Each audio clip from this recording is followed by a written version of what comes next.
आरशिवडी तालुक्यातील आमगाव शिवारामध्ये वाघाच्या हल्ल्यात शेतकरी सहादेव सूर्यवंशी यांचा मृत्यू झाल्यानंतर संतप्त शेतकरी आणि नागरिकांनी वन विभागाच्या निष्काळजी कारभाराला विरोध दर्शवत सोमवारला पारशिवडी पेंच मार्गावर मृतदेह ठेवून रास्ता रोको आंदोलन केले। यामुळे वाहतुकीला मोठा फटका बसलाय।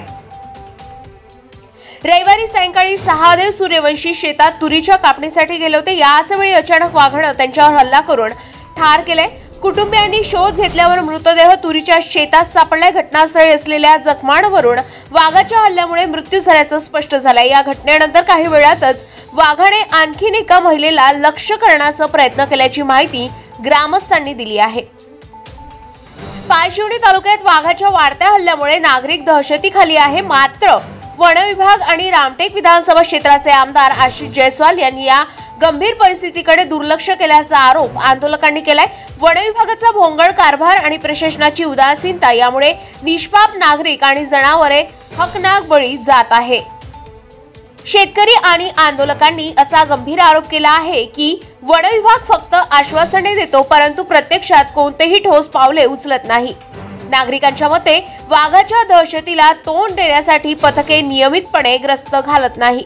जंगलाच्या सीमारेषेंवर कुंपण घालण्याचा निर्णय अनेक वर्षांपासून प्रलंबित आहे। वाघाच्या हल्ल्यात अनेक शेतकरी आणि जनावरे मरण पावली असूनही वन विभागाने कोणतीही तातडीने योजना आखली नाही। वन विभागाच्या विरोधात सोमवारी सकाळी शेकडो नागरिक आणि शेतकरी एकत्र येऊन पारशिवडी पेंच मार्गावर मृतदेह ठेवून रास्ता रोको आंदोलन केलं। आंदोलकांनी 25 लाख रुपयांची नुकसान भरपाई, कुटुंबातील एका सदस्याला सरकारी नोकरी, वाघाचा कायमस्वरूपी बंदोबस्त आणि जंगलाच्या कडेला कुंपण उभारण्याची मागणी केली आहे।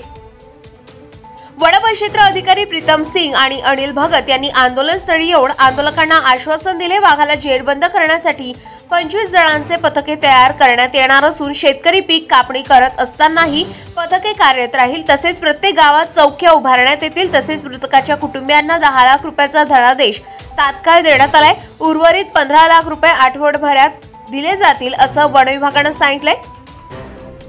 कुटुंबातील एका व्यक्तीस कंत्राटी नोकरी देण्याचंही मान्य करण्यात आलंय। आंदोलनादरम्यान सावनेर रोड, कामठी रोड आणि खापरखेडा रोडवर वाहतुकीची मोठी कोंडी झाली। मात्र शासनाच्या आश्वासनानंतर आंदोलन मागे घेण्यात आले आणि वाहतूक पूर्ववत सुरू झाली। सामान्य नागरिकांनी आपली भावना मांडताना सांगितले की आम्हाला शांततापूर्ण जीवन हवे आहे, मात्र वाघाच्या वाढत्या हल्ल्यामुळे आम्ही सतत भयभीत असतो। शेतात कामाला जाणे देखील धोकादायक झाले।